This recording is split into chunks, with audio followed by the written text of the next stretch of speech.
Game, topic namin is pagdating sa mga kaibigan. Kaibigan.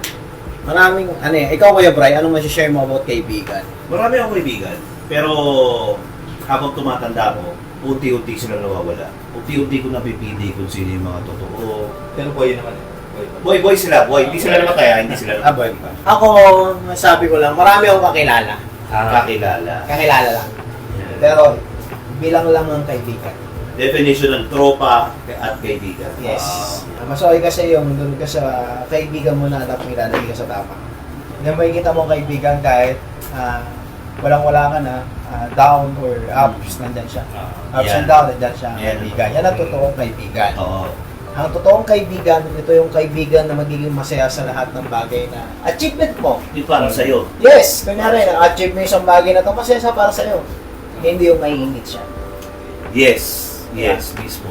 Kasi nga ako nakikita ko, masaya ako sa'yo kung anong nangyari, anong meron ka. Mismo. Masaya ako kung anong narating mo kasi nga, naging kaibigan ka. Kasi dumaan ka sa buhay ko. Hindi ko sinasabing perfectong kaibigan ako. Kasi bilang kaibigan, kahit kung sirain naman ako sa kanila, hindi ako nagtatanim ng galit. Kasi mas masarap yung walang tinik eh. Ang galit. Sa unang-una, tinuwa, ang Panginoon niya, ayaw magpatawad, ikaw pa kayang tao. Totoo yun. Diba? Hindi makapagpakababa ng pagkalalaki ang pagpapatawad. Mismo. Ang pagkakaibigan kasi minsan masaya, masarap. Dumadating sa point na kunyari, ikaw, kaibigan, nandyan lang yan. Pagdating sa mga gimikan, kasiyahan, nandyan. Diba? Pero pagdating sa mabigat na problema, wala na yan.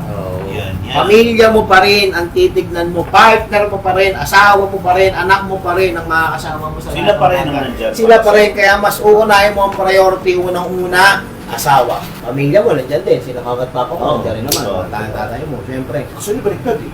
Nung nagkaroon ako pamilya, naintindihan ko sila kung ba't sila ganun dati sa akin. Diba? Naiintindihan mo rin. Hindi, totoo lang naman bilang isang tao, mas okay pa rin na pumili ka ng kaibigan mo na, yung alam mo, kaibigan mo na same kayo.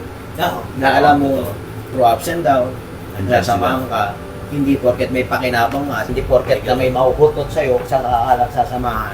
Mahirap sumama sa pagiging kaibigan. Matapos mo kong siraan, ito mo naman yung mga nagawa kong magaganda at tulong ko sa'yo. Kaya nga tama yung kanta ni Rico Blanco na sa gitna ng kagubatan may ahas na hahalik, ituturing kang kaibigan na pinakamatalik. Pupulupot sa leeg mo, sisip-sip lang yung dugo. Ganun yung sinabi, basta ganun yung Tapos meron pa yung kay Giong, taking kaibigan.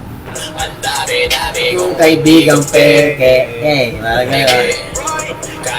tunay yung pala ay hindi. Hayaan mo sila, huwag kang magtanim ng sama ng loob pag may nakasakit sa'yo. Hayaan mo na lang, hindi lahat ng katabi mo ay totoo. Hindi lahat na nakapaikot sa'yo ay totoo. Huwag mo namang gawin libangan na pagiging plastic mo. Alam mo, nagiging batikan ka sa pagiging peke mo. Pag nakaharap, kung makapuri ka sagad. Pag nakatalikod na yung tao, pinagtatawanan mo at pinipintasan mo pa. Pag pinakitaan ka naman ng tunay, bawas-bawasan mo naman yung pagiging balimbing. Suklian mo naman ng totoong pakikisama. Naging magandang trato sa'yo. Tapos malalaman-laman mo na traidor ka pala. Kung hindi mo kayang pakitunguhan ng maayos yung tao, mas mabuting huwag ka na lang makiharap. Yung galit nila sa'yo, galit na nila sa sarili nila yan. Totoo yan. Now you know.